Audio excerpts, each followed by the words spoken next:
Малды идентификациядан өткөрүүдө айыл аймактардагы жеке ветеринардык кызматтын салымы зор. Мал ээлери менен түздөн түз иш алып барган ветеринар адистер жугуштуу мал ылаңын алдын алуу максатында эмдөө иштерин жүргүзүп, бода малды идентификациялоодон өткөрүүнү улантууда.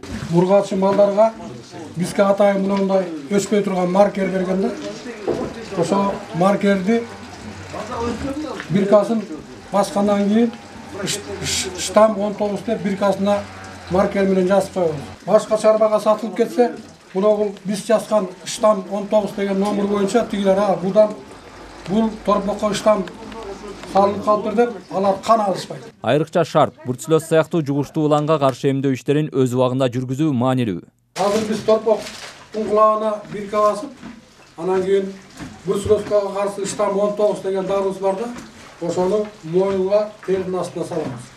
Бул ошо бруцеллезга каршы эмделди деген сөз да. Качкынбай Досматов 40 жылдан ашуун убакыттан бери аймакта ветеринардык дарыгер болуу эмгектенет. Азыркы тапта мал ээлери жоопкерчиликти сезип, ветеринар адистердин кеп кеңештерине түшүнүү менен мамиле кылышат. Алгач көп түшүнчү эмес. Малдардын кулагытарына бирке басабыз, идентификациядан өткөзөбүз. Ошол номер алкаруу, вакцинация жумуштары жүрөт, кан алуу жумуштары жүрөт десек, ой деп болчу эмес. Азыр болсо элдин баары көрүп калды. Биз барсак эле мына торпокторго идентификация жасабыз, кулактарына бирке басабыз десек эле келгиле деп жылуу кабыл алышып, бирке бастырышат, вакцинациядан өткөрүшөт. Азыр мамлекеттин саясаты ушул болуп атат азыр.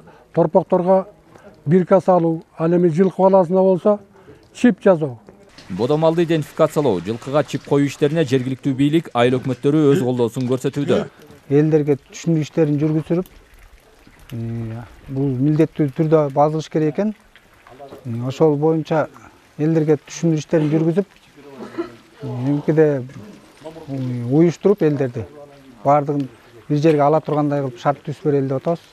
Анткени биз малдар үстүн жанагындай оору сыркоолордон алдын ала турган иш экен. Биз муну колдойбуз. Малды идентификациядан өткөрүү Эңириде өлкөдө этти, сүт азыктарын экспортко чыгарууда өзгөчө маанилүү.